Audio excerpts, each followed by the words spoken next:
বিসমিল্লাহির রহমানির রহিম। হে সমস্ত জগতবাসী, আজ আমি শামীম আলী চিশতি আপনাদের সামনে যে আলোচনাটি নিয়ে এসেছি, যে কারো ছেলে পরীক্ষা দেবে বা কারো মেয়ে পরীক্ষা দেবে, কারো বোন পরীক্ষা দেবে এবং যে নিজে পরীক্ষা দেবে, তাদের একটা চিন্তা ভিতরে, হায় হায় রে, করোনার যুগ গিয়েছে, আমরা তো ভালো করে লেখাপড়া করতে পারিনি, অনেকদিন পড়ালেখা গ্যাপ গেল, তো এখন কি এবারের পরীক্ষা কি পাশ করতে পারবো, এইবারের পরীক্ষা কি পাশ করতে পারবো, এমন একটা দুর্বলতা ভিতরে কাজ করছে। তাই আমি বলবো, যাদের এরকম দুর্বলতা কাজ করছে, আমি তাদের জন্য আজকের এই আলোচনাটি নিয়ে আসলাম, যে আমি ইনশাল্লাহ যে কথাগুলো বলবো, বাকি পরীক্ষাগুলো শান্ত মতো দিবেন, ইনশাল্লাহ পাশ করবেন। আচ্ছা, সেই বিষয়গুলো হলো, দেখুন,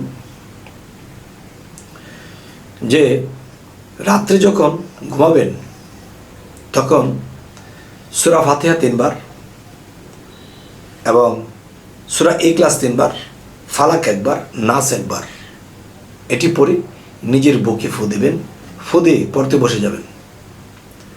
আচ্ছা, যাই কিছু পড়বেন মন লাগিয়ে পড়বেন। এক, দ্বিতীয়ত,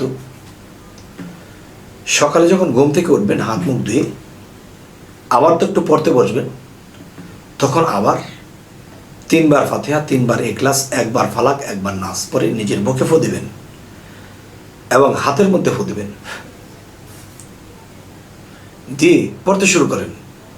আচ্ছা, পড়তে যে শুরু করবেন, পড়ার আগে কমপক্ষে 21 বার রব্বি জিদনি ইলমা, রব্বি জিদনি ইলমা, রব্বি জিদনি ইলমা, রব্বি জিদনি ইলমা, ঠিক 21 বার পাঠ করে পড়তে শুরু করবেন। আচ্ছা, সকালবেলা পড়াটা যখন শেষ হলো, পরীক্ষার যখন টাইম হবে, যখন বের হবেন, তখন আপনি যখন বের হবেন তখন বিসমিল্লাহির রহমানির রহিম 3 কাইদ দিয়ে আলহামদুলিল্লাহ চলে যাবেন পরীক্ষার হলে। যখন গিয়েছেন, যখন ক্লাসের ভিতরে ঢুকবেন, তখন বলবেন কি, রব্বি জিদনি ইলমা, রব্বি জিদনি ইলমা, রব্বি জিদনি ইলমা 3 বার পাঠ করে ঘরে ঢুকে যাবেন, ক্লাসে ঢুকে যাবেন। ঢুকে গিয়ে তখন অন্য কারোর সাথে এরকম কথা বলার প্রয়োজন নেই। আপনার ক্লাসে আপনি বসে তখন অন্তরে অন্তরে চলছে রব্বি জিদনি ইলমা, রব্বি জিদনি ইলমা। আচ্ছা, যখন আপনাকে প্রশ্ন হাতে দেবে, প্রশ্নটা হাতে নিয়ে আবার 7 বার রব্বি জিদনি ইলমা, রব্বি জিদনি ইলমা, কলমটা হাতে নেবেন, কলমের দিকে তাকায়া রব্বি জিদনি ইলমা 3 বার বিসমিল্লাহির রহমানির রহিম বলে লিখতে শুরু করে দেন। ইনশাল্লাহ আপনি যদি দুর্বল থেকে থাকেন, সবল হয়ে যাবেন। জ্ঞান যদি কম থাকে, স্মৃতি শক্তি যদি কম থাকে, আল্লাহ স্মৃতি বাড়িয়ে দেবে, আপনাকে জ্ঞানে ভরপুর করে দেবে, এমন লেখাই লিখবেন ইনশাল্লাহ। গোল্ডেন তো একটা নাম করা বিষয়, গোল্ডেনের উপরে যদি কিছু থাকে, ইনশাল্লাহ আল্লাহ চাহে তো তাও পেয়ে যাবেন। তবে এই নিয়মটি যদি আপনারা ধরে রাখতে পারেন, তাহলে আশা করবো ইনশাল্লাহ।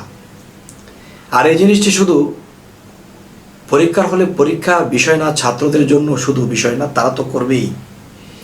এটা অফিস আদালতে, ব্যবসা বাণিজ্যে, যে কোনো জায়গাতে এটা কাজে লাগবে।